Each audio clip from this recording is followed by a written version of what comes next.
Right now, on a site somewhere, a bulldozer is mixing topsoil into general spoil. No one's stopping it, no one's flagging it. And here's the problem.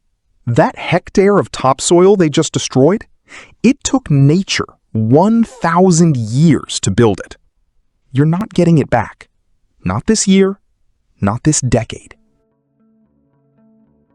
Here's how it usually starts. Topsoil gets stripped and dumped right alongside general spoil. No segregation, no labeling, nothing. Vegetation comes down before anyone's run an ecology check. And the first time anyone notices, an external auditor walks the site. By then, it's too late to fix. And here's what that actually costs you. Reinstatement fails. The vegetation just won't take. That's a major nonconformity on your ISO 14001 audit. Your Mostadam or Envision ecology credits? Gone. Lost permanently. Not deferred, not appealable. And now you've got regulators and the community asking why biodiversity took a hit on your watch.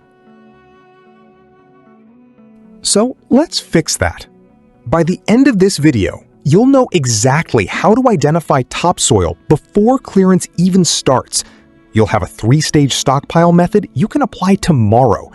You'll know how to run a pre-clearance ecology screening and walk into your next audit with evidence that actually holds up. And stick around, because around the halfway mark, I'm going to show you a stockpile mistake almost nobody talks about. One that looks compliant, but absolutely isn't. Quick reset. Topsoil isn't just the dirt on top. It's an organic-rich layer, usually 15 to 300 millimeters deep, packed with seed bank and microbial life that took years to build. It looks and feels different from subsoil, if you know what you're looking at. And once it's mixed with subsoil, you can't fully recover it. That's the whole reason segregation matters. This is what it looks like done right. Stripped, stockpiled separately, clearly labeled, before clearance even begins. Here's the method used on mega projects. Stage 1, strip and segregate. Topsoil comes off before any earthworks begin. Stage 2, stockpile and stabilize. Max height, 2 meters, bunded and either seeded or covered. Stage 3, store and monitor. Regular erosion checks, no vehicle access, signage maintained the whole time it's sitting there. Now, what happens if you skip stage 3? Compaction kills the seed bank within weeks. Erosion washes topsoil straight into your drainage and waterways. Weeds move in and replace whatever native seed bank was left. And at that point, the stockpile's unusable. You're not fixing it. You're sourcing topsoil from somewhere else entirely. Before a single tree curs down, here's what needs to happen. Desktop ecology review first. Check the protected species records. Then a site walkover, done by a qualified ecologist, not a site supervisor with good intentions. They flag protected flora, nesting activity, habitat features, anything that matters. And here's the rule. No clearance permit gets issued until that screening is signed off. No exceptions. This tree stopped the clearance crew, flagged, fenced, and excluded from the work zone because the ecology sign-off said so. Here's where most sites actually lose this. Permits issued without ecologist sign-off, stockpiles built past the 2-meter limit, no erosion control around the stockpile perimeter, and reinstatement quietly skipped once the temporary works come out.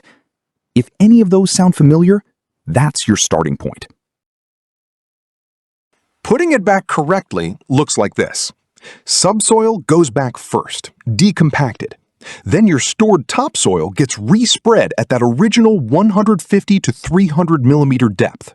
Native seed mix, not whatever generic landscaping seed is sitting in the store. And monitoring doesn't stop at handover. It runs through 1 full growing season, minimum. 6 months later, native vegetation, reestablished, thriving, because the topsoil was stored and respread correctly from day one. Here's what proves you're doing this right. 95% or higher topsoil recovery rate. That's the industry best practice target. 0 NCRs. 0 tolerance on unscreened clearance. That one's non-negotiable. 100% of stockpiles under 2 meters with erosion control in place, and monitoring running through at least one full growing season. So, can your site actually pass this audit today? Is topsoil segregated and labeled before clearance starts? Has ecology screening been signed off and filed? Are your stockpiles under 2 meters with erosion control? And is reinstatement being tracked through a full growing season? If you hesitated on any of those, that's worth fixing this week, not after the next audit. Remember what I mentioned earlier? Here it is. If you seed a stockpile too early, during storage, not reinstatement, you lock in the wrong seed bank. The wrong grasses establish, and they outcompete the native species permanently. It looks green, it looks compliant, but it fails the ecology audit every time. The fix is simple. Seed only at final reinstatement, never at storage. So here's what you know now. Topsoil is finite. Treat it that way. Segregation and that 2-meter stockpile limit protect what you can recover. Ecology screening happens before clearance, never after. And reinstatement isn't done until it's been verified through a full growing season. Protect it on day 1. Because you can't rebuild it on day 1000. If this helped, subscribe to EnviroVerge, and I'll see you in the next video in this playlist.